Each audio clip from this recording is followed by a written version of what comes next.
بسم اللہ الرحمن الرحیم وعلی اشرف الانبیاء والمرسلین نبینا محمد وعلی آلہ واصحابہ اجمعین وبعد۔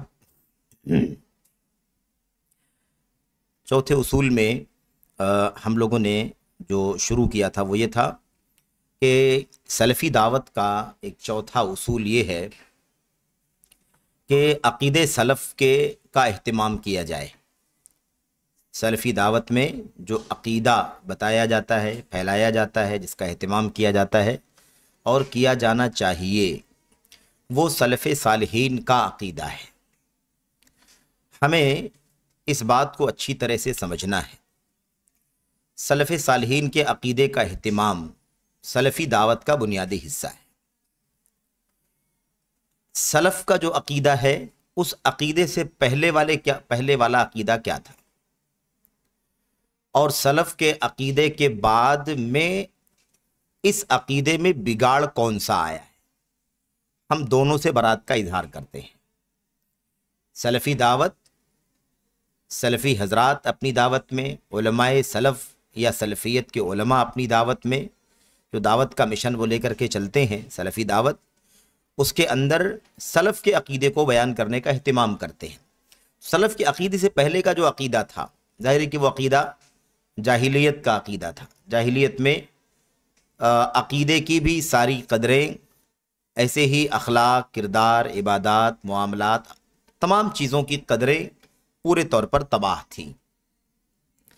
تو اس کے خلاف قرآن سنت جب آیا، اللہ کے نبی صلی اللہ علیہ وسلم نے قرآن کی روشنی میں اور اپنی سنت کی روشنی میں جو عقیدہ امت کو بتلایا، صحابہ کو، تابعین کو، تبع تابعین کو، ائمہ کو جو عقیدہ ملا، سلفی دعوت میں اسی عقیدے کو بتلانے کا اہتمام کیا جاتا ہے۔ تو اس سے پہلے والے جاہلیت کے عقیدے کا ہم بائیکاٹ کرتے ہیں، اور اس سلف کے عقیدے کے بعد، ان کے بعد کا جو دور ہے، خلف کا عقیدہ یعنی بعد والوں کا عقیدہ، ہم اس کے اندر بھی جو بگاڑ اور انحراف پایا جاتا ہے، ہم اس کا بھی بائیکاٹ کرتے ہیں، اس سے بھی بیزاری کا اظہار کرتے ہیں۔ سلف کے عقیدے میں شرک سے توبہ کر کے خالص توحید کا عقیدہ آیا کہ نہیں آیا؟ خالص توحید کے عقیدے میں بعد میں بہت سارے فرقوں کی طرف سے بگاڑ آیا۔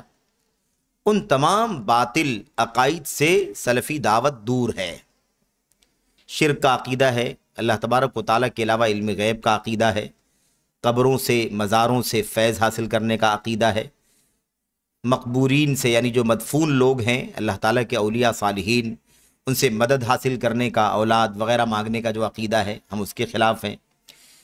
ایسے یہ موٹی باتیں ہیں جو سماج میں عام طور پر چلتی ہیں۔ اس کے علاوہ جتنے بھی عقائد سلف کے عقیدے کے خلاف ہیں، ہم ان سب کا بائیکاٹ کرتے ہیں۔ یہ سلفی دعوت کے اصولوں میں سے ایک اصول ہے۔ اس حوالے سے اس سے پہلے والے درس میں 2-3 ہفتہ پہلے کچھ باتیں ہم لوگوں نے پڑھا ہے۔ اس وقت جو ہمارے سامنے اس کا حصہ باقی بچا ہے وہ یہ ہے کہ یہ جو خالص توحید کا عقیدہ ہے ہمارے اسلاف کا، صحابہ کرام کا، تابعین کا، تبع تابعین کا، اور انہی کے نقش قدم پر امت کے ائمہ حدیث چلتے رہے، اس عقیدے کا اہتمام سلفی دعوت کے اندر ہے۔ تو آخر اس خالص توحید کے عقیدے کا کیا مقام ہے؟ خالص توحید کے عقیدے کی برکت کیا ہے؟ خالص توحید کے عقیدے کے فضائل کیا ہیں؟ اسے ہمیں ہمیشہ ذہن میں رکھنا چاہیے۔ شیخ عبدالسلام برجس رحمۃ اللہ علیہ، جن کی کتاب ہم لوگ پڑھ رہے ہیں، انہوں نے اس کے اندر لکھا ہے کہ توحید کے بہت سارے فضائل ہیں جو طالب علم سے پوشیدہ نہیں ہیں، یعنی طالب علم کو اچھی طرح سے معلوم ہے اور معلوم رہنا چاہیے کہ توحید کے فضائل کیا ہیں۔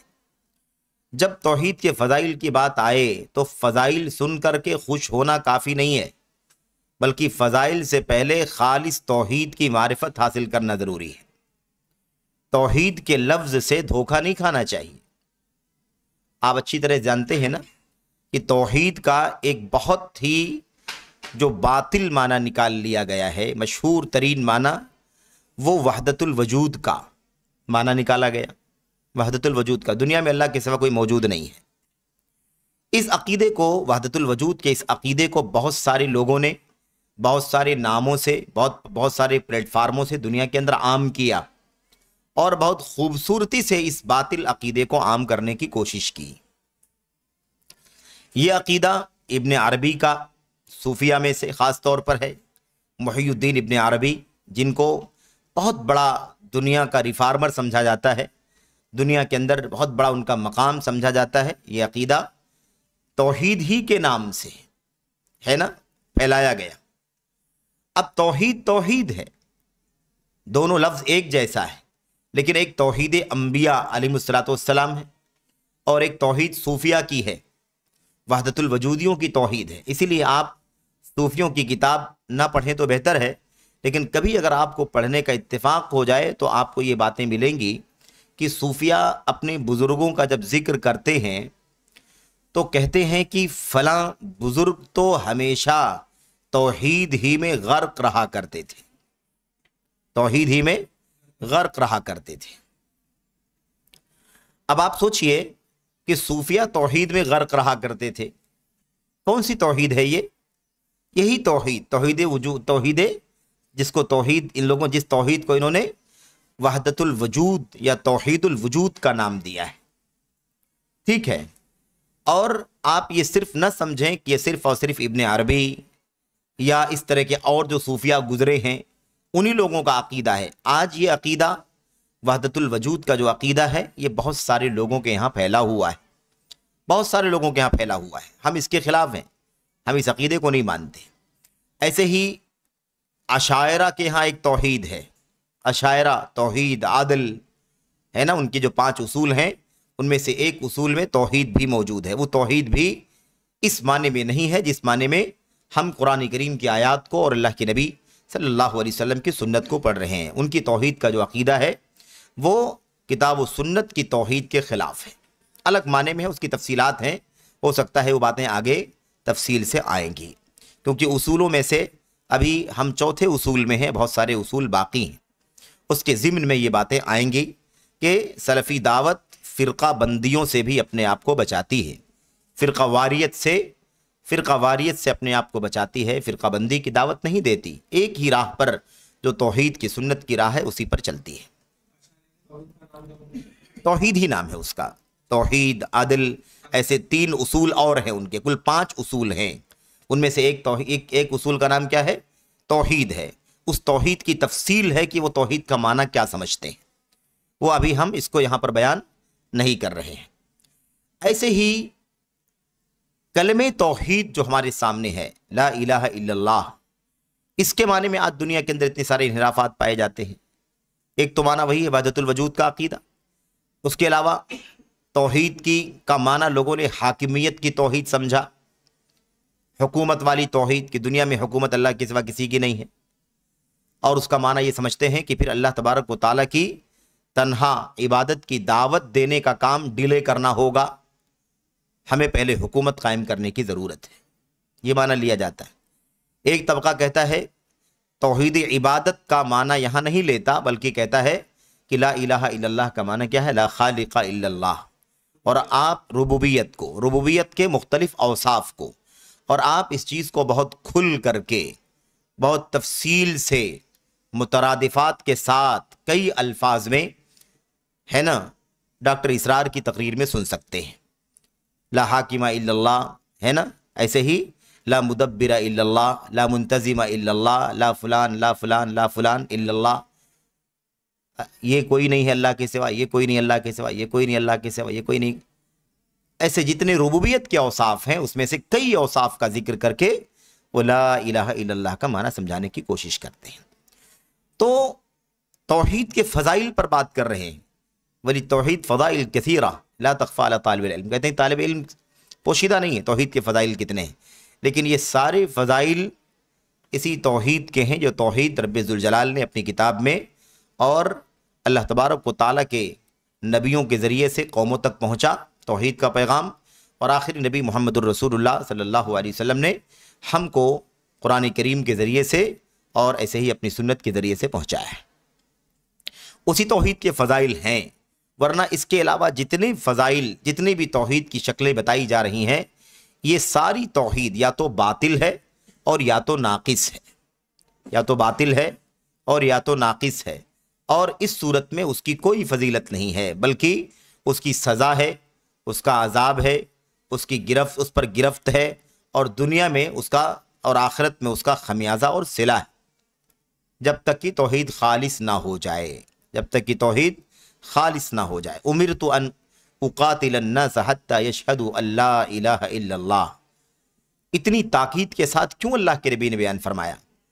مجھے اس بات کا حکم دیا گیا ہے کہ میں لوگوں سے لڑتا رہوں جب تک کہ لوگ توحید کی گواہی نہ دے دیں۔ یہی توحید کی گواہی، وحدت الوجود کا عقیدہ، خالقیت کا عقیدہ، ربوبیت کا عقیدہ، ایسے ہی حاکمیت کا عقیدہ، اس سارے حلول کا عقیدہ، کیا اسی طرح کی توحید کے لیے اللہ کے نبی صلی اللہ علیہ وسلم کو حکم دیا گیا تھا؟ دوسری حدیث میں اللہ کے نبی علیہ الصلوۃ والسلام نے فرمایا بعثت بین یدی الساعۃ بالسیف حتی یعبد اللہ وحدہ، مجھے قیامت سے پہلے تلوار دے کر کے بھیجا گیا ہے تاکہ میں اس توحید کی دعوت کو دنیا میں عام کروں، یہاں تک کہ اللہ کے سوا دنیا میں کسی کی عبادت نہ کی جائے۔ تو آپ سمجھیں کہ کس بات کی کون سی توحید کی دعوت، کس کی فضیلت؟ یہی توحید جو اللہ کے نبی محمد الرسول اللہ صلی اللہ علیہ وسلم نے امت کو دیا ہے۔ قرآن کریم میں اس توحید کو توحید کے طور پر بھی بیان کیا گیا، اور حقیقتوں کو واضح کرنے کے لیے اپوزٹ کو بھی بیان کرنا ضروری ہوتا ہے۔ اس لیے قرآن کریم نے اس توحید کے خلاف جتنے شرک دنیا میں، جتنے انحراف دنیا میں پائے جاتے تھے، ان سب کا بھی ذکر کر دیا ہے کہ نہیں؟ اس لیے آپ دیکھیں گے کہ شرک کی جتنی شکلیں تھیں، خواہ وہ جانداروں کو شریک کیا جا رہا ہو، بے جانوں کو شریک کیا جا رہا ہو، کسی سوچ، کسی فکر کو شریک کیا جا رہا ہو، کسی نظریے، کسی تھیوری کو شریک کیا جا رہا ہو، ان سب شرکوں کا خاتمہ اللہ تبارک و تعالیٰ نے اپنی کتاب کے اندر کیا ہے۔ اسی لیے جہاں بت پرستی سے اللہ تعالیٰ نے منع فرمایا، وہیں حضرت عیسیٰ کی عبادت سے بھی کو بھی بیٹا بنانے سے منع فرمایا، حضرت عزیر کو بیٹا بنانے سے بھی منع فرمایا، سورج چاند ستاروں کی عبادت کرنے سے بھی منع فرمایا، مکھی مچھر یا کسی ادنا سے ادنا مخلوق کو بھی شریک کرنے سے منع فرمایا، اور کوئی فرق نہیں رکھا کہ مکھی کی عبادت اگر کوئی کر رہا ہے تو بڑا حقیر کام کر رہا ہے، اور اگر کوئی موسیٰ اور عیسیٰ کی پرستش کر رہا ہے تو وہ قابل احترام ہے۔ ایسا کوئی فرق اللہ تبارک و تعالیٰ کے دین میں نہیں ہے۔ شیئن اور احدن، کچھ بھی نہیں اور کوئی بھی نہیں، اللہ تبارک و تعالیٰ کی عبادت میں کچھ بھی نہیں اور کوئی بھی نہیں شریک ہوگا، یہ ضابطہ ہے۔ اس لیے وَاعْبُدُوا اللَّهَ وَلَا تُشْرِكُوا بِهِ شَيْئًا اور وَلَا يُشْرِكْ بِعِبَادَةِ رَبِّهِ أَحَدًا، احدن اور ایسے ہی شیئن، دونوں چیزوں کی جب تک پورے طور پر نفی نہ ہو جائے تب تک اللہ تبارک و تعالیٰ کی توحید خالص نہیں ہو سکتی ہے۔ فضائل بہت سارے ہیں، کہتے ہیں داعی کو چاہیے کہ وہ اچھی طرح سے اس بات کو سمجھے کہ اللہ تعالیٰ کی توحید کیا ہے اور اللہ کی توحید کے فضائل کیا ہیں۔ اب مسئلہ یہی ہے کہ داعیان بھی مارکیٹ میں بہت زیادہ ہیں، دعات بھی بہت زیادہ ہیں، اور مسئلہ یہ ہے کہ ان دعات کے پاس عام طور پر جو اس طرح کے دعات ہیں جو مختلف عقیدے کے باب میں انحراف کا شکار ہیں، ان کے یہاں توحید خالص کی معرفت ہی نہیں ہے، توحید خالص کے فضائل کی بات تو دور کی ہے۔ اچھا، آئیے ان تفصیلات میں جانے کے بجائے دیکھتے ہیں۔ سب سے پہلی فضیلت توحید کی یہ ہے کہ خالص توحید کا عقیدہ جس کے یہاں موجود ہے، سچی توحید، خالص توحید جس کے پاس موجود ہے، تو یہ خالص توحید اس شخص کو جہنم میں ہمیشہ رہنے سے روک دے گی۔ ابھی ہمیشہ جہنم سے روکنے کی بات چل رہی ہے۔ توحید خالص کس سے روکے گی؟ ہمیشہ کے لیے جہنم میں جانے سے بندے کو روک دے گی۔ تو ہمیشہ سے روکے گی، لیکن تھوڑے پیریڈ کے لیے جانے دے گی کہ نہیں جانے دے گی؟ جانے دے گی، اس لیے کہ توحید تو خالص ہے، لیکن دوسرے گناہ اس کے یہاں پائے جاتے ہیں، تو دوسرے گناہوں کی وجہ سے وہ جہنم میں جائے گا، لیکن توحید کی وجہ سے ہمیشہ نہیں رہے گا۔ سمجھ رہے ہیں نا؟ عقیدہ اگر خالص ہے، توحید اگر خالص ہے، بالکل شفاف توحید کا عقیدہ شرک کے کسی بھی ذرے کی ملاوٹ سے پاک ہے، تو یہ توحید کا عقیدہ خالص بندے کو جہنم میں کبھی ہمیشہ رہنے نہیں دے گا۔ دوسرے گناہوں کی وجہ سے وہ جہنم میں جائے گا، لیکن اپنے گناہوں کی سزا پا لے گا اور اس کے بعد اسی توحید خالص کی برکت سے دوبارہ باہر نکل جائے گا۔ اسی لیے علماء ہمیشہ کیا لکھتے ہیں؟ یمنع الخلود فی النار، ہمیشہ ہمیش جہنم میں ہے نا جانے سے، ہمیشہ ہمیش کے لیے جانے سے یہ توحید انسان کو بچاتی ہے۔ کہتے ہیں اذا کان فی القلب منہ ادنی مثقال حبۃ خردل، اگر یہ توحید ہے نا رائی کے دانے کے ادنا حصے کے برابر بھی دل کے اندر موجود ہے تو اس بنیاد پر وہ بندہ ہمیشہ ہمیش کے لیے جہنم میں نہیں رہے، جہنم میں داخل ہوگا اپنے گناہوں کی وجہ سے، لیکن بہرحال اس کی توحید کہیں نہ کہیں موجود ہے، عقیدہ اس کا خالص ہے، اس کے اندر شرک کی ملاوٹ نہیں ہے، کسی بھی طرح کا خلل موجود نہیں ہے، تو بہر صورت وہ شخص جہنم سے نکالا جائے گا۔ اتنی سزا جتنی سزا اسے دوسرے گناہ پر ملنی چاہیے اتنا مل جائے گی۔ اگر اللہ تبارک و تعالیٰ نے اسے اپنے فضل و کرم سے معاف نہیں کر دیا، اللہ تعالیٰ اپنے فضل سے معاف بھی کر سکتا ہے، ہو سکتا ہے جہنم میں جائے ہی نہیں، کیونکہ عقیدہ توحید تو موجود ہے، دوسرے گناہ کے کام کر رکھا ہے، دوسرے گناہوں کا کام جو ہے وہ اللہ تبارک و تعالیٰ اپنے فضل سے معاف کر سکتا ہے، سفارشیوں کی سفارش سے معافی اس کی ہو سکتی ہے نا، شافعین سفارش کریں گے تو اس کی ذریعے سے معاف ہو سکتا ہے، یا ایسا بھی ہو سکتا ہے کہ اس کی توحید اور اس کے خالص ایمان کی برکت سے اللہ تبارک و تعالیٰ اس کے بعض گناہوں کو معاف فرما دے، ایسا بھی ہو سکتا ہے۔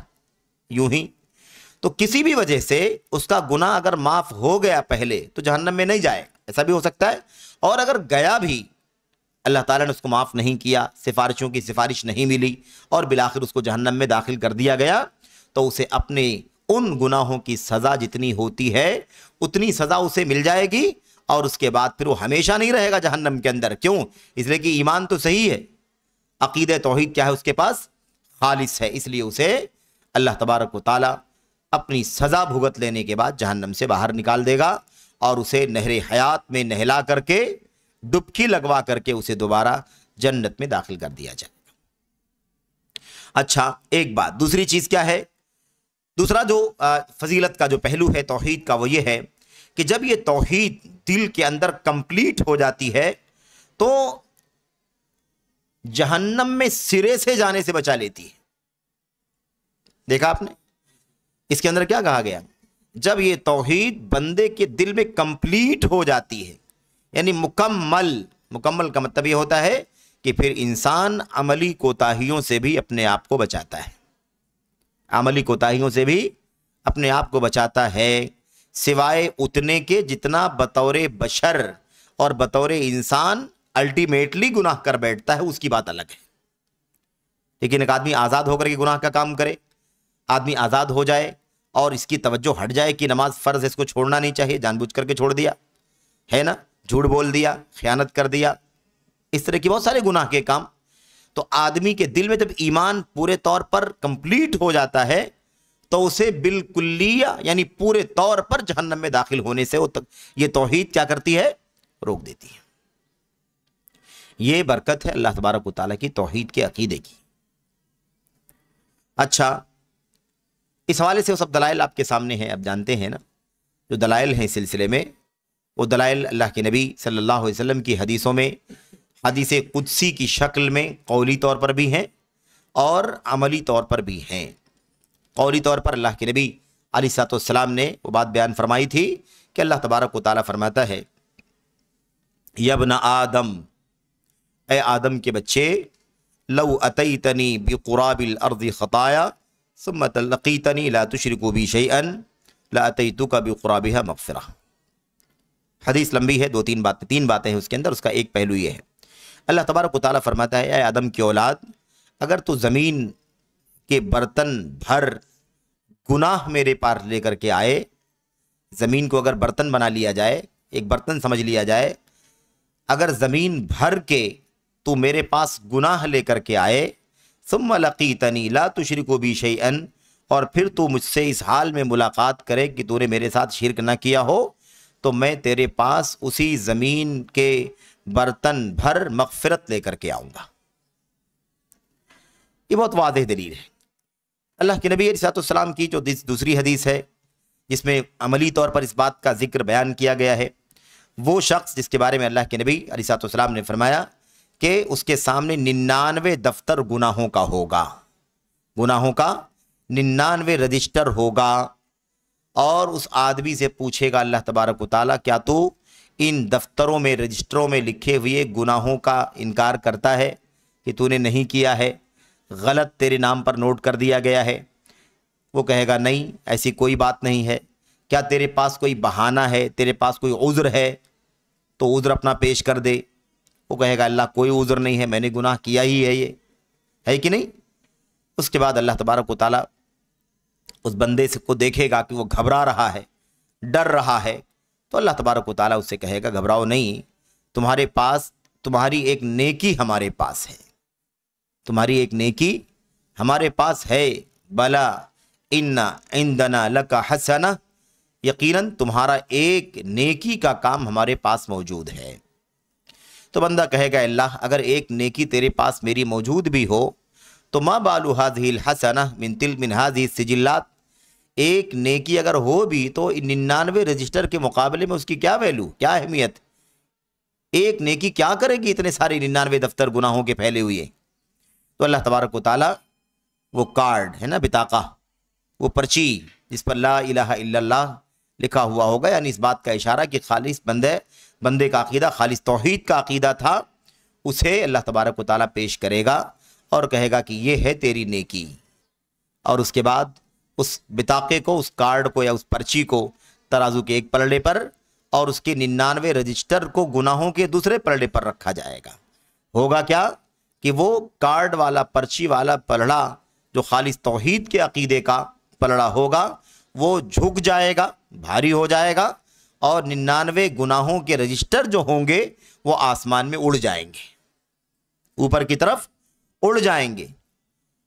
اس طرح سے یہ حدیث صاف دلیل ہے کہ خالص توحید کا عقیدہ اگر بندے کے پاس موجود ہے تو اس کی ساری بدعملیاں بھی اللہ تبارک و تعالیٰ اس کے سبب اللہ تبارک و تعالیٰ معاف فرما دے گا۔ یہ بھی ہمارا عقیدہ ہونا چاہیے۔ اس کے بعد ایک فضیلت یہ بھی ہے کہ اگر بندے کے پاس خالص توحید ہو تو اسے مکمل ہدایت مل جاتی ہے۔ مکمل ہدایت، اس کا مطلب یہ ہے کہ کسی کے پاس کتنی بھی نالج ہو، کسی کے پاس کتنا بھی علم ہو، کسی کے پاس کتنا بھی نیک عمل کا ذخیرہ موجود ہو، لیکن اگر اس کے پاس توحید خالص نہیں ہے تو ایسی صورت میں وہ مکمل ہدایت کے راستے پر نہیں چل رہا ہے۔ مکمل ہدایت کے لیے ضروری ہے کہ اس کی توحید بالکل خالص ہو، کسی بھی طرح کی آمیزش یا ملاوٹ اس کے اندر نہ پائی جاتی ہو، ٹھیک ہے؟ تو جب بندے کے پاس خالص توحید کا عقیدہ ہوگا تو اسے مکمل ہدایت مل جائے گی اور مکمل امن و سکون مل جائے گا، دنیا میں بھی اور آخرت میں بھی۔ یہ اللہ تبارک و تعالیٰ کی خالص توحید کی برکت ہے اور اس کے فضائل میں سے ایک فضیلت ہے۔ آیت کریمہ آپ جانتے ہیں الذین آمنوا ولم یلبسوا ایمانہم بظلم اولئک لہم الامن وہم مہتدون، جو لوگ ایمان لائے اور اپنے ایمان کو گناہوں سے گڑبڑ نہیں کیا۔ گناہوں سے، ظلم کا عام معنی تو گناہ ہے، لیکن یہاں پر ظلم سے مراد کیا ہے؟ شرک ہے، یعنی شرک سے گڑبڑ نہیں کیا، یعنی بالکل خالص ایمان جس کے پاس ہے، لہم الامن، ایسے لوگوں کے لیے امن ہے، سکون ہے، اور وہم مہتدون، ایسے لوگ ہدایت یافتہ ہیں۔ تو یہ بہرحال بہت موٹی چیز ہے۔ ایسے ہی کلمہ توحید کے یا توحید کے فضائل یا اس کی برکتوں میں سے ایک فضیلت، ایک برکت یہ ہے، سفارش کی بہت بات چلتی ہے نا، کافی لوگ سفارش کی سب سے زیادہ بات کرنے والے وہ لوگ ہوتے ہیں عام طور پر ہمارے سماج میں، سوسائٹی میں، جن کے یہاں عقیدے کا فساد اور عقیدے کا بگاڑ پایا جاتا ہے۔ جن کے یہاں توحید میں سب سے زیادہ فساد و بگاڑ ہے، وہ سب سے زیادہ نبی کریم صلی اللہ علیہ وسلم یا دیگر سفارشیوں کی سفارش کی امید لگائے بیٹھے رہتے ہیں، ہے کہ نہیں؟ جن کے ہاں سراسر کھلم کھلا شرک پایا جاتا ہے، بدعقیدگی پائی جاتی ہے، جن کے ہاں انحراف پایا جاتا ہے عقیدے کے اندر، یہ لوگ اللہ کے نبی صلی اللہ علیہ وسلم کی سفارش کی بات ہمیشہ کرتے ہیں۔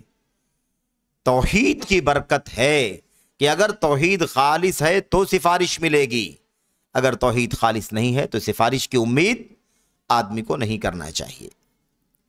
یہ بہت بنیادی مسئلہ ہے۔ اللہ کے نبی صلی اللہ علیہ وسلم بلا شبہ سفارش کریں گے، سفارش ہوگی نبی کریم صلی اللہ علیہ وسلم کی، سے انکار نہیں۔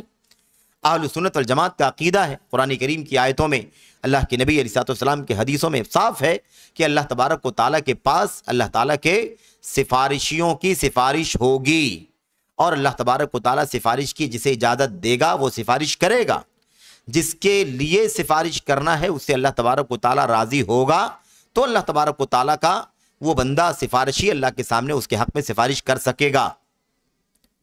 یہ اصول اور ضابطہ ہے، ہم اس کا انکار نہیں کرتے، ہمارا ایمان ہے، ہمارا عقیدہ ہے کہ سفارش کے لیے دو بنیادی شرطیں مطلوب ہیں۔ شافع کے لیے اللہ تبارک و تعالیٰ کی پرمیشن اور اجازت، سفارش کرنے والے کے لیے اللہ تبارک و تعالیٰ کی اجازت اور پرمیشن، اور مشفوع لہو جس کو کہتے ہیں، جس کے لیے سفارش ہونی ہے، کی جانی ہے، اس سے اللہ تبارک و تعالیٰ کا راضی ہونا، اللہ تعالیٰ کا راضی ہونا۔ اب یہ دو بنیادی شرطیں ہیں، اسی شرط کو سمجھنے کے بعد یہ بات واضح ہو جاتی ہے کہ جس کے یہاں عقیدہ توحید کا خالص نہیں ہے وہ کبھی بھی سفارش کا حقدار نہیں ہو سکے گا۔ امیدیں لگانے سے کوئی فائدہ ہمیں نہیں ملے گا۔ ضروری ہے کہ ہم اس ضابطے پر، اس راستے پر چلیں جس راستے پر چل کر کے ہمیں اللہ تبارک و تعالیٰ کی طرف سے ہمارے حق میں سفارش کی اجازت ملے گی، اور اللہ تعالیٰ کی سفارشی، اور ان میں سب سے بڑے سفارشی نبی کریم صلی اللہ علیہ وسلم ہیں، آپ سفارش کر سکیں گے۔ یہ بنیادی مسئلہ ہے۔ اللہ کے نبی صلی اللہ علیہ وسلم نے فرمایا تھا شفاعتی لأہل الکبائر من امتی، میری سفارش میری امت کے ان لوگوں کے لیے ہوگی جو کبیرہ گناہوں کے مرتکب ہیں۔ جو کون ہوں گے؟ کبیرہ گناہوں کے مرتکب ہیں، ان کے لیے میں سفارش کروں گا۔ اور شرک اور کفر یہ کبیرہ گناہ نہیں ہے، بلکہ یہ اکبر الکبائر ہے۔ یہ کیا ہے؟ اکبر الکبائر الاشراک باللہ، اکبر الکبائر الاشراک باللہ۔ اب زناکاری ہے، بدکاری ہے، سود ہے، رشوت ہے، غبن ہے، خیانت ہے کہ نہیں، جادو ہے، تہمت ہے وغیرہ، یہ سب کبیرہ گناہ ہے۔ یہ سب کیا ہے؟ کبیرہ گناہ ہے۔ لیکن ان سب سے بڑھ کر کے جو گناہ ہے وہ کیا ہے؟ وہ شرک اور کفر کا گناہ ہے۔ تو اللہ کے نبی نے فرمایا میری امت کے جو کبیرہ گناہوں کے مرتکب ہوں گے ان کے لیے سفارش میری ہوگی، لیکن شرک کرنے والا کبھی بھی سفارش کا حقدار نہیں ہوگا۔ قرآن کریم کی آیتوں میں بہت صراحت ہے، بہت زیادہ صراحت ہے۔ لا تنفعها شفاعہ، کوئی سفارش انہیں نفع نہیں دے سکتی، ہے کہ نہیں؟ شفاعت الشافعین، سفارشوں کی سفارش انہیں کوئی نفع، فما تنفعهم شفاعت الشافعین، ان لوگوں کو سفارشوں کی سفارش سے کوئی فائدہ نہیں ہوگا۔ بہت واضح سی بات ہے، بہت واضح سی بات۔ نبی کریم صلی اللہ علیہ وسلم قیامت کے روز جب اللہ تبارک و تعالیٰ کے سامنے ہے نا سفارش کرنے کے لیے کھڑے ہوں گے، اللہ تبارک و تعالیٰ کا حکم ہوگا، ہے نا، پہلے تو آئیں گے، سجدہ میں جھک جائیں گے، اللہ تبارک و تعالیٰ کی حمد کریں گے، بڑی عظیم الشان حمد و ثنا اللہ کے نبی صلی اللہ علیہ وسلم اللہ تعالیٰ کی کریں گے۔ کہتے ہیں اللہ کے نبی کہ اس دن جو تعریف میں اللہ تعالیٰ کی کروں گا ان تعریفوں کو یہاں نہیں کر سکتا میں، اسی دن اللہ تبارک و تعالیٰ میرے دل میں ان باتوں کو ڈالے گا، ان باتوں کو اللہ تبارک و تعالیٰ اسی دن میرے دل میں ڈالے گا، میری زبان پر لائے گا، اسے کھولے گا اللہ تبارک و تعالیٰ میرے سامنے۔ تو ان تعریف کے کلمات کو میں اللہ تعالیٰ کے لیے کہوں گا، اور اس کے بعد سجدے میں جھک کر کے، ہے نا، سجدہ ریز ہو کر کے پڑے رہوں گا، یہاں تک کہ اللہ تبارک و تعالیٰ کا حکم ہوگا اے محمد اپنا سر اٹھائیے، ارفع راسک سل تعطا واشفع تشفع، اے محمد صلی اللہ علیہ وسلم اپنا سر اٹھائیے، مانگیے، جو مانگیں گے دیا جائے گا، سفارش کیجئے، آپ کی سفارش قبول کی جائے گی۔ تو اس وقت اللہ کے نبی علیہ السلام کئی سفارش کریں گے، کئی طرح کی سفارش کریں گے، لیکن ان تمام سفارشوں میں ایسی کوئی سفارش نہیں ہے کہ اللہ کے نبی کسی ایسے کی بھی سفارش کریں گے جس کا عقیدہ صحیح نہ ہو، جس کی توحید خالص نہ ہو، ایسے کسی کی سفارش اللہ کے نبی علیہ السلام نہیں کریں گے. بہت واضح سے مسئلہ ہے. تو بہرحال اللہ کے نبی علیہ السلام کی سفارش کی سعادت کسے ملے گی؟ کسے ملے گی؟ جو خالص توحید والا ہوگا. من قال لا الہ الا اللہ خالصا من قلبہ. ابو ہریرہ رضی اللہ تعالیٰ عنہ کی بات آ جاتی ہے تو محبت سے دل بھر جاتا ہے. ابو ہریرہ رضی اللہ تعالیٰ عنہ راویۃ الاسلام ہے کہ نہیں؟ صفہ کے چبوترے پر بیٹھ کر کے علم حاصل کرنے والے صحابہ کرام، آپ کے ساتھ ہر خلوت جلوت سفر حضر میں آپ کے ساتھ رہنے والے صلی اللہ علیہ وسلم، علم حاصل کرنے والے ہے کہ نہیں؟ جن پر لوگوں نے زبانیں کھولی ہیں، قلم چلائے، بہت کچھ ان کے خلاف لوگوں نے کہا ہے، بڑی جرت کی ہے، بڑی جسارت کی ہے، ماضی میں بھی اور حاضر میں بھی. آج کل بھی لوگ زبان کھولتے ہیں اور اپنے آپ کو دنیا کا قائد اور رہنما بھی ثابت کرنے کی کوشش کرتے ہیں. آپ کو پتا ہوگا سلمان ندوی صاحب نے ابھی جلدی ہے نا حفوات بکی تھی حضرت ابو ہریرہ رضی اللہ تعالیٰ عنہ کی شان میں سخت قسم کی گستاخی کی تھی، ہے نا. اس کا یہ موقع نہیں، ورنہ موضوع بدل جاتا ہے. آگے بات آ رہی ہے، سلفی دعوت کی اصولوں کا تذکرہ آئے گا، بہت ساری باتیں بھی آنی باقی ہیں، تو اس ضمن میں ساری باتیں آئیں گی. تو ابو ہریرہ رضی اللہ تعالیٰ عنہ نے یہ سوال کیا تھا. یہ جو حدیث آپ کے سامنے، یہ سوال کس کا تھا؟ ابو ہریرہ کا تھا. من اسعد الناس بشفاعتک یا رسول اللہ. اللہ کے نبی، قیامت کے دن آپ کی سفارش کا سب سے زیادہ حقدار، آپ کی سفارش کی سعادت پانے والا کون ہوگا؟ سب سے زیادہ سعادت مند جس کو آپ کی سفارش ملے گی وہ کون ہوگا؟ اللہ کے نبی نے سوال کا جواب دینے سے پہلے ایک بات کہی تھی، جانتے ہیں نا؟ ہاں، اللہ کے نبی نے فرمایا تھا، ہاں میں جانتا تھا کہ یہ سوال ابو ہریرہ تم سے پہلے کوئی نہیں کرے گا. حدیث کے الفاظ بھی ہیں، اول من کا، تم سے پہلے یہ سوال کوئی نہیں کرے گا. میں جانتا تھا کہ سب سے پہلے تم ہی یہ سوال کرو گے. اور اس کے بعد اللہ کے نبی نے جواب دیا تھا کہ میری سفارش کا سب سے زیادہ سعادت مند وہ ہوگا جس نے لا الہ الا اللہ کہا خالصا من قلبہ، اپنے دل کے خلوص کے ساتھ، اپنے خالص دل کے ساتھ. خالص دل کے ساتھ کیا مطلب ہے؟ یہ اللہ تعالی کی طرف سے انعام ہے نبی کریم صلی اللہ علیہ وسلم کو کہ آپ کو جوامع الکلم دیا گیا ہے. یہاں اللہ کے نبی نے یہ نہیں کہا شرک نہیں کرے گا، غیر اللہ کو شریک نہیں ٹھہرائے گا، عبادت میں ربوبیت میں یہ سب نہیں کہا. آپ نے ایک جملہ، ایک لفظ کا استعمال کیا، خالصا من قلبہ. کافی ہے اتنا، دل کے خلوص کے ساتھ، خالص دل کے ساتھ، یعنی اس دل میں صرف یہی عقیدہ ہوگا کہ اللہ کے سوا کوئی معبود نہیں، دوسرے کسی کی عبادت کا ایک ذرہ بھی اس کے دل میں نہیں ہے. اس سے پیور ہے، اس کا دل خالص ہے، اس میں کسی بھی طرح کی ملاوٹ نہیں ہے. یہ اللہ کے نبی علیہ السلام کی کلام کے، آپ کی گفتگو کی، آپ کی بات چیت کی جو جامعیت ہے اس کی ایک مثال ہے. اچھا، پھر یہ جو حدیث یہاں خالصا من قلبہ کا لفظ آیا ہوا ہے، آپ اس معنی کی حدیثوں کو تلاش کریں گے تو آپ کو اور بہت سارے الفاظ ملے گے. کہیں آپ کو ملے گا مخلصا من قلبہ، مخلصا من قلبہ، کہیں آپ کو ملے گا مستیقنا بہا قلبہ، مستیقنا بہا قلبہ، کہیں آپ کو ملے گا صدقا من قلبہ، سچے دل کے ساتھ، دل کے یقین کے ساتھ، دل کے خلوص کے ساتھ. یہ سارے الفاظ ایسے ہیں جس کے بعد کوئی شک و شبہ باقی نہیں بچتا کہ توحید جب تک ایک دم خالص نہ ہو جائے گی بندے کو اس کی کوئی فضیلت حاصل نہیں ہوگی. اچھا، ایسے ہی عقید توحید کے، خالص توحید کے جو فضائل ہیں یا جو اس کی برکتیں ہیں، اس کے جو منافع ہیں، ان میں سے ایک چیز کیا ہے؟ وہ یہ ہے کہ عمل کا معاملہ اس وقت تک نہیں آ سکتا جب تک کہ یہ مرحلہ آدمی پار نہ کر لے. یعنی جب تک توحید کا عقیدہ خالص کسی بندے کے پاس موجود نہیں ہوگا اس کے سارے اعمال کی قبولیت نہیں ہوگی. کسی بھی عمل کی قبولیت ہو ہی نہیں سکتی جب تک کہ اس کا عقیدہ درست نہ ہو. تو تمام اعمال، چھوٹے بڑے، فرائض، واجبات، مستحبات، سنن، جتنے بھی کام ہیں، جتنے بھی نیکی کے کام ہو سکتے ہیں، ان تمام اعمال کی قبولیت موقوف ہوتی ہے، ڈیپینڈ ہوتی ہے اسی خالص توحید کے عقیدے پر، خالص توحید کے عقیدے پر۔ اب آپ اس بات کو اچھی طرح سمجھیں کہ جب کہا کہ موقوف ہوتے ہیں خالص عقیدے پر، خالص توحید پر، تو اس کا مطلب یہ ہے کہ ایک آدمی بڑا نمازی ہے، بڑا روزے دار ہے، فرائض کے ساتھ مستحبات نوافل کا بھی بڑا اہتمام کرتا ہے نا، لیکن علم غیب کا عقیدہ بھی رکھتا ہے۔ یہ عقیدہ رکھتا ہے کہ فلاں کو بھی علم غیب ہے، فلاں کو بھی علم غیب ہے۔ دور نہ جاؤ، ہمارے آخری نبی محمد الرسول اللہ صلی اللہ علیہ وسلم کو علم غیب تھا، آپ عالم الغیب تھے، عالم الغیب کا عقیدہ رکھتا ہے۔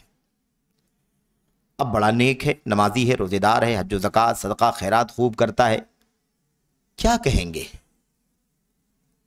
کیا کہیں گے ہم؟ کیا کہیں گے؟ بڑا نیک ہے، بڑا متقی ہے، پرہیزگار ہے، یہ ساری چیزیں ہیں، لیکن سوال یہ پیدا ہوتا ہے کہ ساری نیکیاں جو کر رہا ہے یہ کیا اللہ کی بارگاہ میں شرف قبولیت بھی پائیں گے کہ نہیں پائیں گے؟ اس کے عقیدے میں فساد ہے۔ اللہ تعالیٰ کی ایک خصوصیت اس نے غیر اللہ کو دے رکھی ہے، قُلْ لَا يَعْلَمُ مَنْ فِي السَّمَاوَاتِ وَالْأَرْضِ الْغَيْبَ إِلَّا اللَّهُ، کہہ دیجئے زمین میں آسمان میں اللہ کے سوا کوئی غیب نہیں جانتا۔ اس عقیدے کا خلاف ہے۔ اللہ تبارک و تعالیٰ نے ہر چیز کا اپنے علم سے احاطہ کر رکھا ہے، وہی غیب کا علم رکھتا ہے، اللہ کے سوا کسی کے پاس علم غیب نہیں ہے۔ تو اب یہ بات بولنے میں لوگوں کو بہت گراں گزرتا کہ کیسے اتنے سارے نیک کام کرنے والوں کے بارے میں کہہ دیں کہ اس کا عقیدہ ایک عقیدہ اس کے گڑبڑ ہے، وہ علم غیب اللہ کے علاوہ کے لیے بھی ثابت کرتا ہے اور اللہ کے نبی محمد اور رسول اللہ صلی اللہ علیہ وسلم کے بارے میں ثابت کرتا ہے، تو کیا اس کی بنیاد پر یہ کہہ دیں کہ اس کی ساری نیکیاں برباد ہو جائیں گی؟ بھئی کیوں نہیں کہہ دیں گے ہم؟ گھبرانے کی کیا بات ہے اس کے اندر؟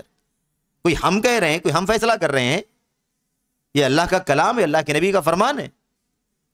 کسی بھی بندے کی نیکیوں کی قبولیت کا دار و مدار اس کے عقیدے کی صحت پر ہے، اس کی توحید کی صحت پر ہے۔ جب تک وہ عقیدہ توحید کا خالص نہیں ہے اس کا عمل قبول نہیں ہو سکتا ہے، اور اس کی بہت ساری دلیلیں ہیں، اس میں ہمیں جاننے کی ضرورت نہیں ہے۔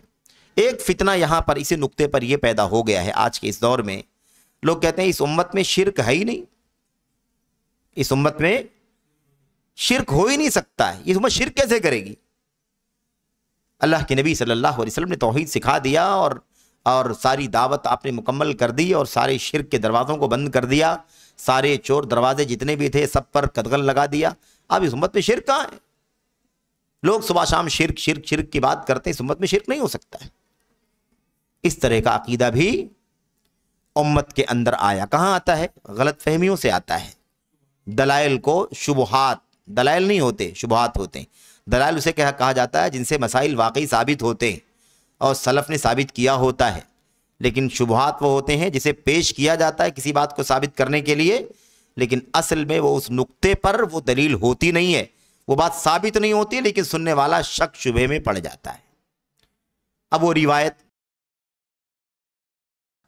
عیسیٰ یا یعیسیٰ ان یعبدہ المصلون فی جزیرۃ العرب الا فی التحریش ولکن فی التحریش بینہم، واللہ کے نبی کی حدیث، شیطان اس بات سے مایوس ہو چکا ہے کہ مسلیان نماز پڑھنے والے جزیرہ عرب میں اس کی عبادت کریں گے۔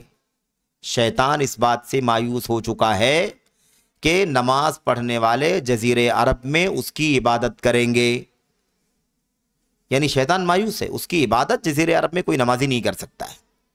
وَلَكِنْ فِي التَّحْرِيشِ بَيْنَهُمْ، لیکن ان کے درمیان آپس میں اختلاف، جھگڑے، انتشار، کشاکش اور نفرتیں ہوں گی، نفرتیں پیدا کر پائے گا، اس سے شیطان مایوس نہیں ہوا ہے۔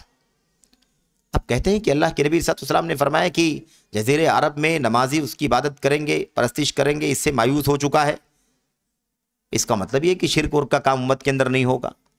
اس کا مطلب یہ ہے کہ یہ جو اللہ تعالیٰ کے سوا شیطان کی عبادت، اور آپ اس بات جان لیں غیر اللہ کی پرستش شیطان کی عبادت ہے۔ غیر اللہ کی عبادت کیا ہے؟ شیطان کی عبادت ہے۔ حضرت ابراہیم خلیل اللہ علیہ السلام نے کیا کہا تھا اپنے والد سے؟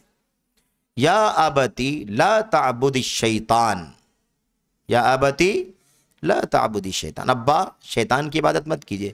کس کو پوج رہے تھے؟ وہ بتوں کو پوج رہے تھے، ہاتھوں سے بنائے ہوئے مورتیوں کی پوجا کرتے تھے، یا آسمان میں دکھائی دینے والے سورج چاند ستاروں کی پوجا کرتے تھے۔ ابراہیم علیہ السلام کی قوم جو ہے نا زمینی آسمانی دونوں معبودان باطلہ کی پرستش کیا کرتی تھی، ہے کہ نہیں؟ تو ابراہیم علیہ السلام نے کیا کہا؟ لا تعبدی الشیطان، ابا شیطان کی عبادت مت کیجیے۔ تو اس کا مطلب کیا ہوا کہ اللہ کے سوا کی عبادت جس کی ہو رہی ہے دراصل وہ شیطان کی عبادت ہو رہی ہے۔ اب اس طرح کی حدیثوں کو بہرحال بطور شبہ لوگ پیش کرتے ہیں، گرچہ اس کا تعلق جزیرہ عرب سے ہے، تو جزیرہ عرب ہی صحیح، جزیرہ عرب ہی صحیح۔ جزیرہ عرب کے بارے میں اللہ کے نبی نے کیا فرمایا؟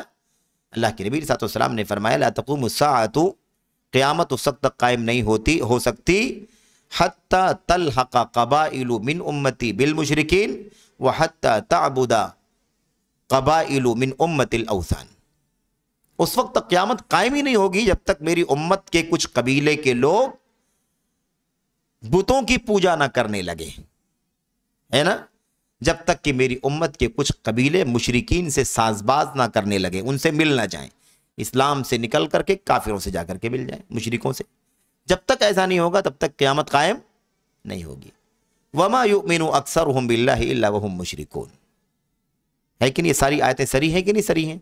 اور میں کہتا ہوں یہ تو آیتیں، یہ آیات شرعیہ ہیں جو پڑھی جا رہی ہیں، آیات شرعیہ ہیں قرآن کی سنت کی جو پڑھی جا رہی ہیں۔ یہ آیات کونیہ بھی تو دیکھو جو دنیا میں دکھائی دے رہے ہیں، مزارات کس کی پوجا ہو رہی ہے؟ اب صوفیوں کے اعتبار عقیدے کے مطابق تو کس کی پوجا ہو رہی ہے؟ وہ بھئی وحدت الوجود کا عقیدہ رکھنے والوں کے یہاں کس کی پوجا ہو رہی ہے؟ اللہ ہی کی ہو رہی ہے، کیونکہ ان کے عقیدے کے مطابق دنیا میں اللہ کے سوا کوئی موجود ہی نہیں ہے، تو جو بھی موجود ہے وہ کون ہے؟ اللہ تبارک و تعالیٰ ہے۔ اسی لیے علماء نے کہا نا کہ دنیا کا سب سے بدترین شرک اگر کہیں پایا جاتا ہے تو وحدت الوجود والوں کے یہاں پایا جاتا ہے، کیونکہ ایک ذرہ شرک اللہ تبارک و تعالیٰ کی عبادت میں روا نہیں ہے، اور یہ لوگ دنیا کے ہر ذرے کو اللہ تبارک و تعالیٰ کا مظہر ثابت کر رہے ہیں، تو اس سے بدترین شرک کیا ہو سکتا ہے؟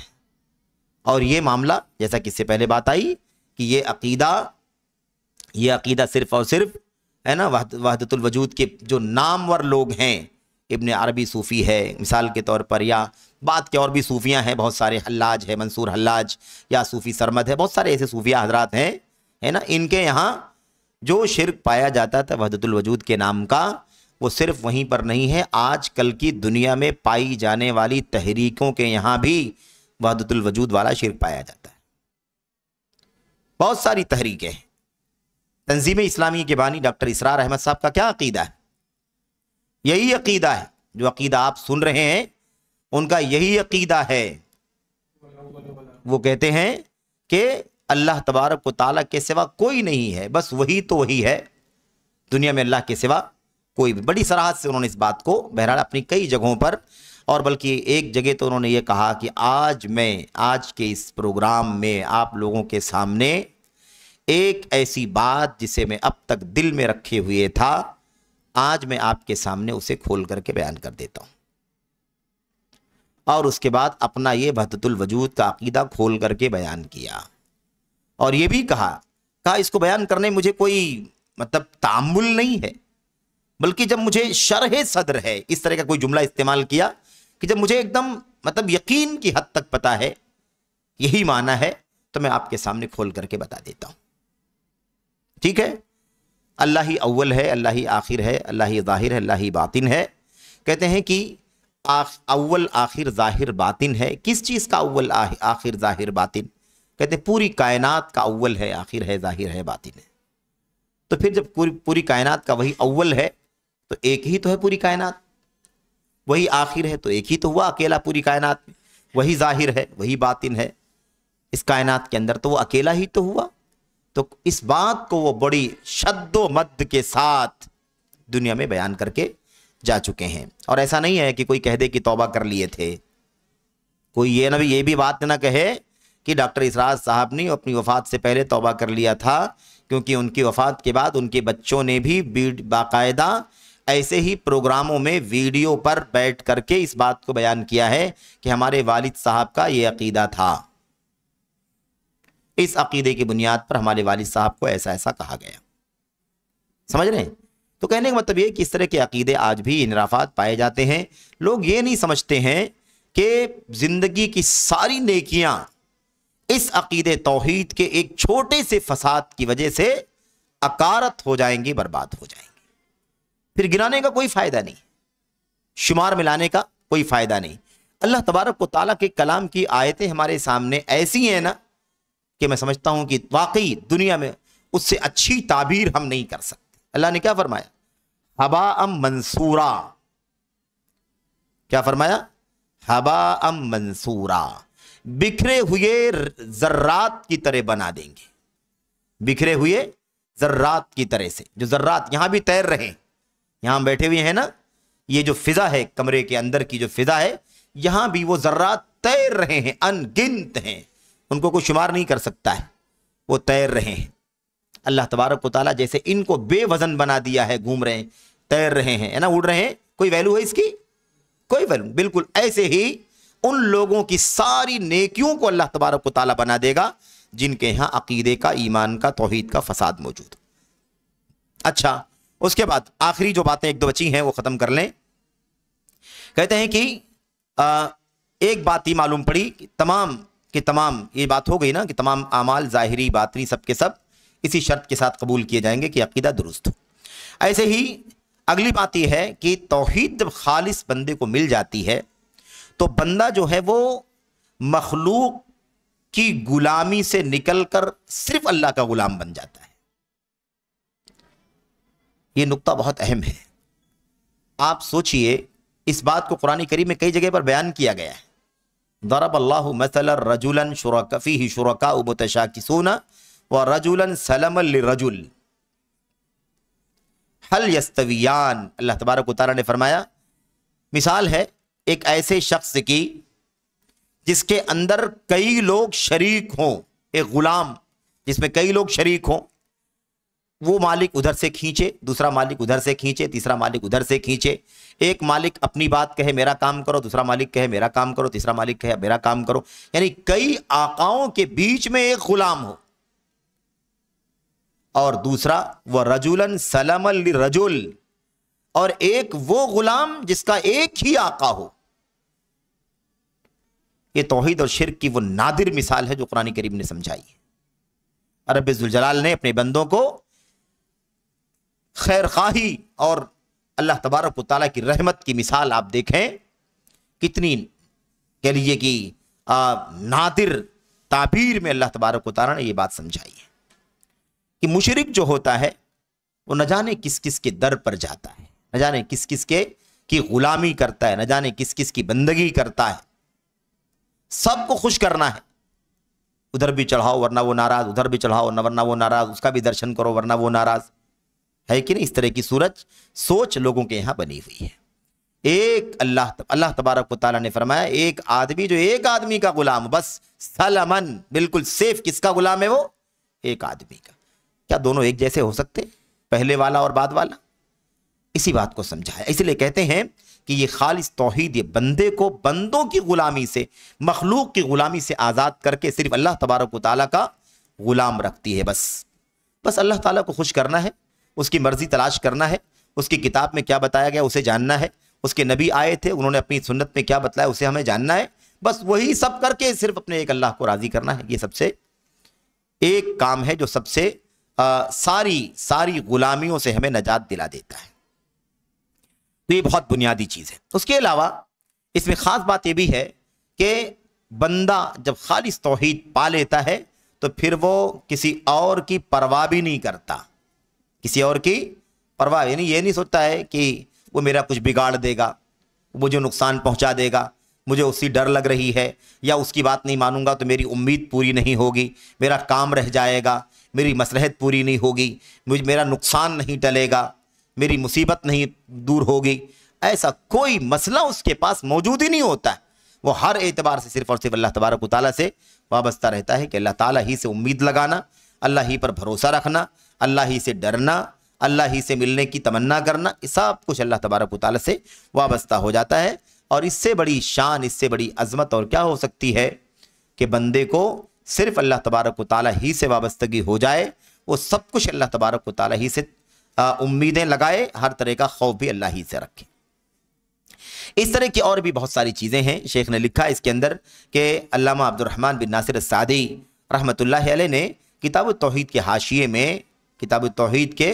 حاشیے میں توحید کے فضائل اور ثمرات اور برکات کے حوالے سے بہت ساری باتیں بیان کی ہیں. ان میں سے چند باتیں یہ ہیں جو آپ کے سامنے بیان کی گئی ہیں. بہرحال اب آئیے سلفی دعوت کی باتیں چل رہی تھی نا, خالص توحید, سلف کے عقیدے کا اہتمام سلفی دعوت میں پایا جاتا ہے. اسی حساب سے یہ باتیں چل رہی تھی کہ یہ جو سلفی دعوت کے اندر خالص سلف کے عقیدے کی دعوت دی جاتی ہے, تو سلف کے عقیدے توحید کا عقیدہ ہے نا, اس لیے اس کے فضائل کا تذکرہ کیا گیا. اس لیے کہتے ہیں تمام دعات پر, جتنے بھی لوگ اللہ تبارک و تعالیٰ کے دین کا علم حاصل کر کے دعوت کا کام کرنا چاہ رہے ہیں, ان سب کو چاہیے کہ وہ توحید کے مسئلے کا سب سے زیادہ اہتمام کریں. داعی کا سب سے پہلا مشن کیا ہے؟ اللہ تعالیٰ کی توحید کی دعوت دے. اور دعوت کا معاملہ تو لاسٹ میں, اس سے پہلے ساری چیزیں ہیں کہ نہیں, اس کا سیکھنا, سمجھنا, عمل کرنا, اور پھر اس کے بعد اس کے مخالف یعنی شرک اور دیگر چیزوں سے اپنے آپ کو بچانا, آگاہ ہو جانا, اور پھر اس کے بعد اس کی دعوت دینا. تو اس توحید کا اہتمام کرنا داعیوں کی پہلی ذمہ داری ہے. اب شیخ یہاں پر دکھ کا اظہار کر رہے ہیں, ہے نا, آپ لوگوں کے پاس کتاب شاید ہوگی تو دیکھ بھی سکتے ہیں اس کو. شیخ کہتے ہیں کہ تکلیف کی بات یہ ہے, دل کو تکلیف پہنچانے والی ایک بات یہ ہے کہ اس وقت ایسے کچھ نئے لوگ پیدا ہو گئے ہیں, نکل آئے, ایسے کچھ نئے لوگ ہے نا نکل آئے ہیں. اور یہ کتاب بھی آج کی نہیں ہے, اس کتاب کو بھی تقریباً میں سمجھتا ہوں کہ کم سے کم 15 سے 20 سال 25 سال پہلے کی بات ہے, جیسا کہ مجھے ایگزیکٹ یاد نہیں ہے کہ اس سن میں ان کی وفات ہوئی شیخ کی. ظاہر سی بات ہے اس سے پہلے کی بات ہے, جب باحیات تھے تب کتاب لکھی انہوں نے, تو کئی سال پرانی بات. اس وقت کہہ رہے ہیں کہ ایسے لوگ پیدا ہوئے جو کہتے ہیں اتنا زیادہ توحید کا اہتمام کرنے کی ضرورت کیا ہے. جب دیکھو آپ توحید کی بات, اتنا بھی توحید کا اہتمام کرنے کی, اتنا بھی اس کی فکر کرنے کی آپ کو کیا ضرورت ہے. اس طرح کی بات کہنے والے موجود ہیں, ایسے لوگ بہت سارے موجود ہیں. اور میں آپ سے یہ بات بھی کہہ دوں کہ توحید کے عقیدے کے ساتھ ساتھ سنت کا راستہ بھی بالکل ویسے ہی لازم ہے, بلکہ سنت کے راستے سے ہی خالص توحید ہم کو ملے گی, جس کو ہم لوگ منہج کہتے ہیں. جس کو ہم کیا کہتے ہیں؟ منہج کہتے ہیں. راہ رسول, راہ صحابہ, راہ تابعین, سمجھ رہے ہیں نا. جیسے عقیدے توحید کے بارے میں ایک طبقہ نکلا ہے جو کہتا ہے کہ اتنا بار بار توحید کی دعوت دینے, توحید کی بات کرنے کی کیا ضرورت ہے, ایسے ہی آج کل ہمارے بیچ میں ایسے ہمارے بعض بھائی ہیں جو یہ کہتے ہیں کہ جب دیکھو تب منہج کی بات کرتے ہیں. کیا بار بار منہج, جب دیکھو تو لکھنے کے لیے منہج, جب دیکھو تو بولنے کے لیے منہج, تقریریں منہج کی, خطبے منہج پر, درس منہج پر, یہ کیا منہج لگا رکھا ہے. اس طرح کی بات کرنے والے لوگ بھی آج کل موجود ہیں. اور افسوس یہ ہے کہ دیگر کچھ اپنے بھی نادانی کی بنیاد پر, ناسمجھی کی بنیاد پر اس طرح کی باتیں کرتے ہیں. کبھی بھی توحید سے ایک موحد اکتاہٹ کا شکار نہیں ہو سکتا, کبھی بھی سنت کا ہے نا متوالا, کبھی سنت کی راہ بیان کرنے سے اکتاہٹ کا شکار نہیں ہو سکتا. یہ نہیں ہونا چاہیے. کہیں نہ کہیں خلل ہے, کہیں نہ کہیں کوتاہی ہے, کہیں نہ کہیں کمزوری ہے, کہیں نہ کہیں لا علمی ہے, کہیں نہ کہیں دوسروں کے ساتھ تال میل ہے, جس کی بنیاد پر اس طرح کے الفاظ زبان پر آتے ہیں اور اس طرح کی فکر لوگوں کے درمیان عام ہوتی ہے. ورنہ یہ توقع نہیں کی جا سکتی ایک صاحب علم سے, صاحب معرفت سے, جس کے پاس توحید کا علم ہے, سنت کی معرفت ہے, وہ کیسے یہ بات کہہ سکتا ہے کہ بار بار توحید کی بات, بار بار سنت کی بات کرنے کی کیا ضرورت ہے, بار بار منہج. اس لیے کہ نجات کا یہی راستہ ہے, اس کے سوا کوئی راستہ نہیں ہے. اس لیے اتنی بات ساری کی جاتی ہے. اچھا, اور اس سلسلے میں جیسا کہ ہم بار بار ذکر کرتے ہیں کہ شیخ جمال فرحان الحارثی رحمۃ اللہ علیہ کی کتاب لم الدر المنصور من القول المأثور فی الاعتقاد والسنہ, کتاب و سنت کے سلسلے, عقیدہ و سنت کے سلسلے میں سلف صالحین کے سنہرے اقوال و آثار. اس میں اگر آپ پڑھیں گے تو بات بہت کھل کر کے سامنے آ جائے گی کہ ہمارے اسلاف, صحابہ, تابعین, طبع تابعین, ائمہ, محدثین اور قریب تک کے جو علماء گزرے ہیں, ان کے یہاں منہج رسول کا کتنا زیادہ اہتمام پایا جاتا تھا, راہ رسول کا, راہ صحابہ. اس کا اہتمام کتنا زیادہ پایا جاتا تھا۔ ہر مسئلے میں اگر یہی منہج آپ ہٹا دیں تھوڑی دیر کے لیے یہ بول کر کے کہ بار بار منہج کی بات کیوں کی جاتی ہے، تو آپ کی توحید کا عقیدہ بھی بغیر منہج رسول کے درست نہیں ہو سکتا، آپ کی توحید کا عقیدہ بھی بغیر منہج صحابہ کے درست نہیں ہو سکتا۔ عقیدے کے جہاں جہاں انحراف پائے جاتے ہیں آپ اچھی طرح سے جان لیں کہ وہاں منہج کا بھی انحراف پایا جاتا ہے، کیونکہ اگر اسی راستے سے جو نبی کا، صحابہ کا، تابعین کا راستہ ہے، اگر اسی راستے پر اگر عقیدے کو سمجھا گیا ہوتا تو آج عقیدے کا، توحید کا بھی فساد اور بگاڑ ہمیں نظر نہیں آتا۔ بہت بنیادی مسئلہ ہے، یہ ہمیں اچھی طرح سے جاننا ضروری ہے۔ تو کہتے ہیں کہ لوگ کہتے ہیں کہ آخر کیوں بار بار توحید کا اہتمام، اور آج کل لوگ کہتے ہیں کہ کیوں بار بار منہج کا اہتمام۔ شیخ کہتے ہیں کیا ہم مسلمانوں کے مسائل اور ان کے حالات کا اہتمام نہ کریں؟ بھئی توحید کی بات بار بار کر رہے ہیں تو مسلمانوں کے مسائل کی بات کر رہے ہیں نا، مسلمانوں کے عقیدے میں بگاڑ ہے، مسلمانوں کی توحید میں خلل ہے، تو کیا مسلمانوں کے حالات کا خیال نہیں کرنا چاہیے ہم کو کہ ان کے عقیدے کی اصلاح ہو جائے، ان کے منہج کی اصلاح ہو جائے؟ کہتے ہیں ہمیں اس لیے ہم ان کا اہتمام کرتے ہیں۔ کہتے ہیں مسلمان دائیں بائیں مارے جا رہے ہیں، ہے نا، لوگ کیا کہتے ہیں؟ مسلمان کیا ہو رہے ہیں؟ مشرق، مغرب، شمال، جنوب، ہے نا، فلاں علاقے میں، فلاں خطے میں، فلاں ملک میں مارے جا رہے، کاٹے جا رہے ہیں، ظلم ہو رہا ہے، بربریت ہو رہی ہے۔ یہ سب حالات ہیں دنیا کے، اور آپ لوگوں کو دیکھو کہ آپ لوگ قبے ڈھانے پر لگے ہوئے ہیں، مسجدیں جو قبروں پر بنی ہوئی ہیں ان کو توڑنے پر لگے ہوئے ہیں، اس طرح کے مسائل پر آپ لگے ہوئے ہیں، اور حالت یہ ہے کہ دنیا میں مسلمانوں پر کتنا ظلم ہو رہا ہے، کتنا مسلمان مارے کاٹے جا رہے ہیں۔ یہ شیخ عبدالسلام بن برجس رحمت اللہ علیہ کا دکھ ہے جو انہوں نے یہاں پر ظاہر کر دیا ہے۔ آج بھی لوگ کہتے ہیں پوری دنیا میں حالات مسلمانوں کے ساتھ کتنا نازک ہیں، آپ کو اس کی پرواہ نہیں ہے، اور آج بھی آپ توحید عقیدے کی بات، توحید عقیدے کی بات کرتے ہیں، قبروں مزاروں کی مذمت کرتے ہیں، قبر پرستی کی مذمت کرتے ہیں، قبروں پر بنی ہوئی مسجدوں کی، ہے نا، آپ مذمت کرتے ہیں، قبے اور کیا نام ہے گنبدوں کو ڈھانے توڑنے کی بات کرتے ہیں۔ دنیا میں مسلمان مارے کاٹے جا رہے ہیں، آپ کو اس کی پرواہ نہیں ہے؟ اس طرح کی باتیں لوگ کرتے ہیں۔ سوال یہ پیدا ہوتا ہے کہ مسلمان مارے کاٹے تو جا ہی رہے ہیں، یہ تو خود ہی بیان کر رہے ہیں لوگ کہ مسلمانوں پر ظلم ہو رہا ہے، موت کے گھاٹ اتارے جا رہے ہیں۔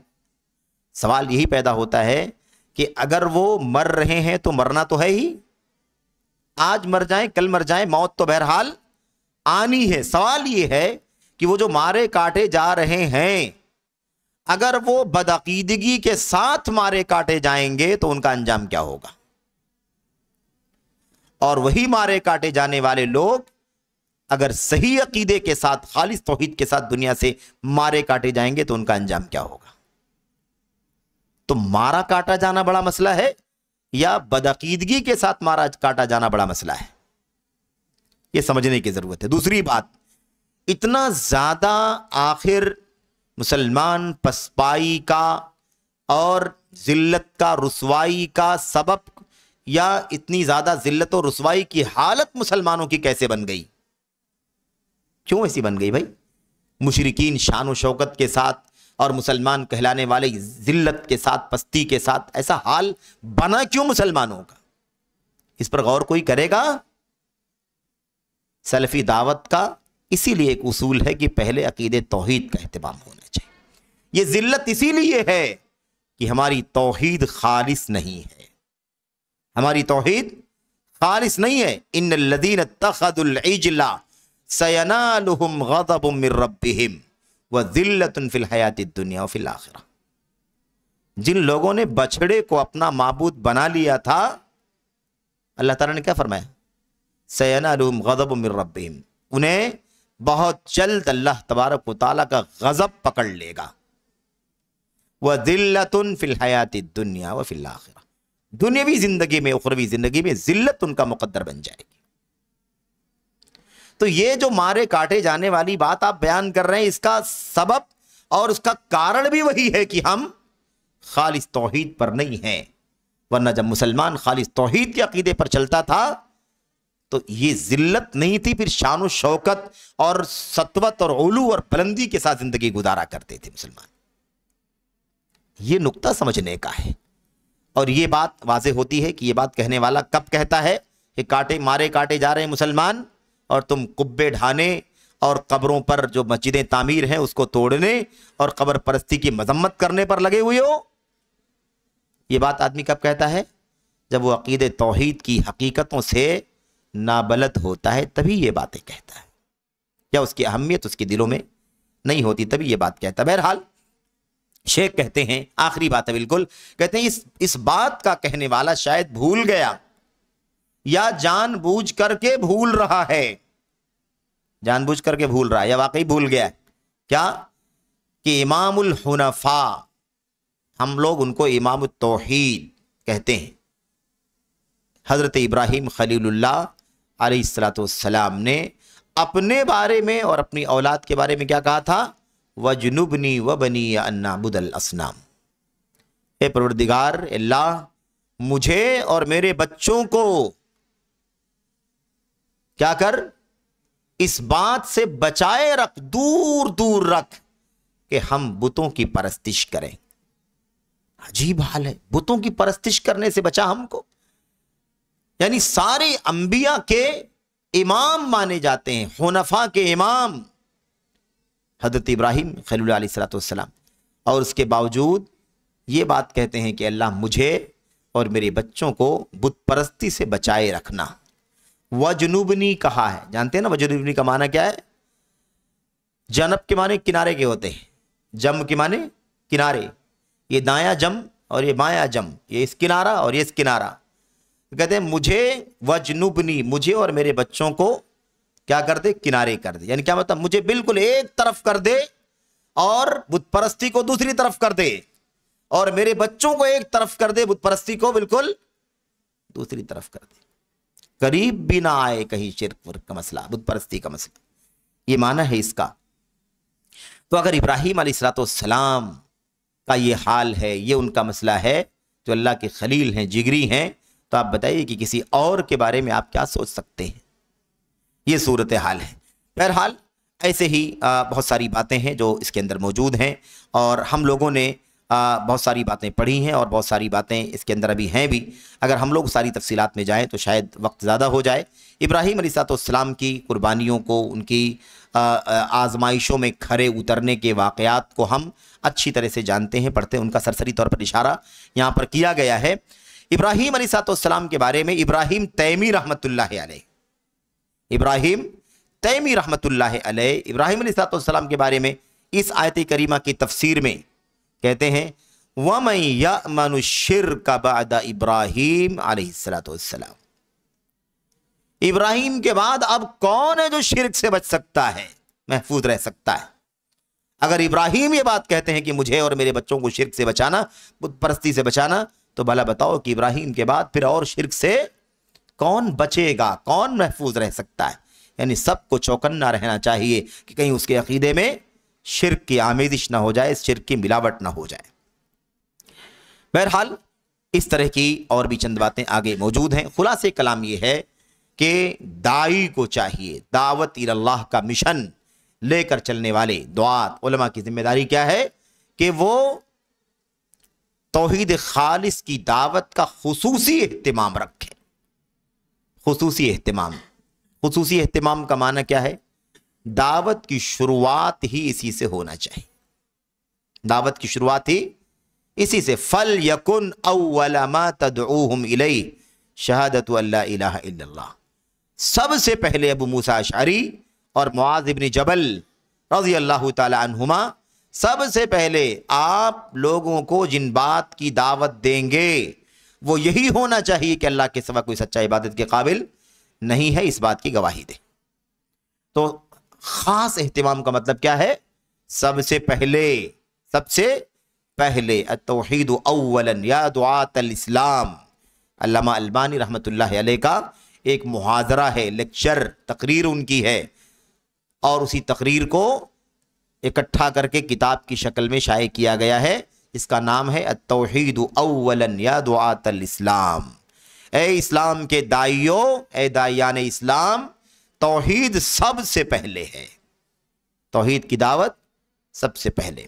توحید کی دعوت سب سے پہلے نہیں بلکہ توحید کا علم سب سے پہلے، توحید پر عمل سب سے پہلے، توحید کا عقیدہ سب سے پہلے، اور پھر توحید کی دعوت سب سے پہلے، یہ طریقہ ہونا چاہیے۔ بہرحال اللہ سے دعا کرتے ہیں کہ اللہ تبارک و تعالی ہمیں اس چوتھے بنیادی اصول کو سمجھنے کی اللہ تبارک و تعالی توفیق عطا فرمائے۔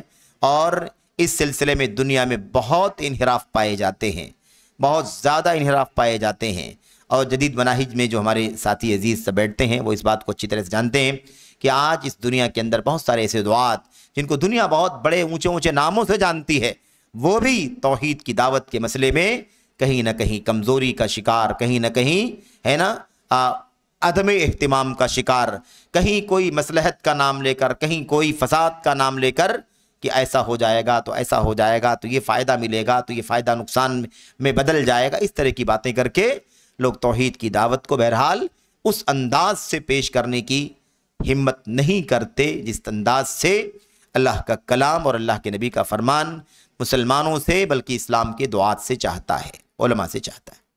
تو اللہ تبارک و تعالی ہم سلفیوں کو، اہل حدیثوں کو اللہ تبارک و تعالی اس اہتمام کا ہمیشہ اہتمام کرنے کی توفیق عطا فرمائے، جس کا اہتمام ہمیشہ انبیاء علیہ الصلوۃ والسلام نے کیا، ہمارے آخری نبی صلی اللہ علیہ وسلم نے کیا، آپ کے صحابہ نے کیا، تابعین نے کیا، تبع تابعین نے کیا۔ ہماری ذمہ داری سب سے پہلے یہ ہے۔ اللہ تعالیٰ ہمیں اس کی توفیق عطا فرمائے، آمین رب العالمین، وصلی اللہ وسلم وبارک علی نبینا محمد وعلی آلہ وصحبہ اجمعین، والسلام علیکم ورحمۃ اللہ وبرکاتہ۔ اگلی ملاقات میں انشاءاللہ پانچواں اصول انشاءاللہ سنت پر عمل کا اہتمام یا سنت کا اہتمام دعوت میں ہونا چاہیے، اسے ہم پڑھیں گے۔ بارک اللہ فیکم، السلام علیکم ورحمۃ اللہ وبرکاتہ۔